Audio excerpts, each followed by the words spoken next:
माननीय खासदार विशालदादा पाटील यांची वसंतदादा शेतकरी सहकारी साखर कारखाना लिमिटेड सांगली कारखान्याच्या चेअरमनपदी निवड, तर व्हाईस चेअरमनपदी बाळासाहेब दादा पाटील कळंबी यांची निवड। वसंतदादा शेतकरी सहकारी साखर कारखाना लिमिटेड सांगली या संस्थेच्या नुकत्याच पार पडलेल्या सन 2024-25 ते 2029-30 संचालक मंडळाची निवडणूक बिनविरोध पार पडली होती।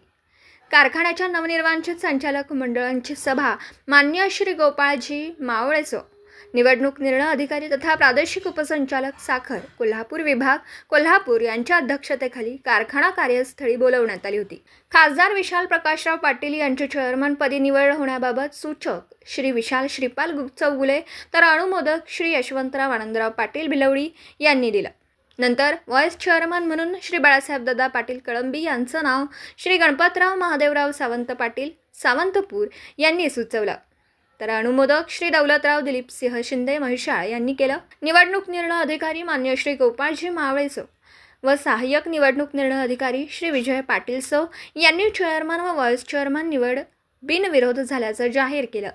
माननीय खासदार विशाल पाटील यांनी निवडणूक व चेअरमन निवड बिनविरोध केल्याबद्दल सर्व संचालकांचे आभार मानले। व्हाईस चेअरमन बाळासाहेब दादा पाटील यांनी माझ्यावर जो विश्वास संचालक मंडळाने दाखवला त्याबद्दल व्यक्तिशः मी व माझे सर्व कुटुंब आपले अत्यंत आभारी आहोत। यावेळी सर्व संचालकांनी नवनिर्वाचित चेअरमन व व्हाईस चेअरमन यांचं अभिनंदन केलं, तर कारखान्याचे कार्यकारी संचालक श्री संजय पाटील यांनी आभार व्यक्त केले। पत्रकार राजेंद्र शिंदे, झी न्यूज मराठी।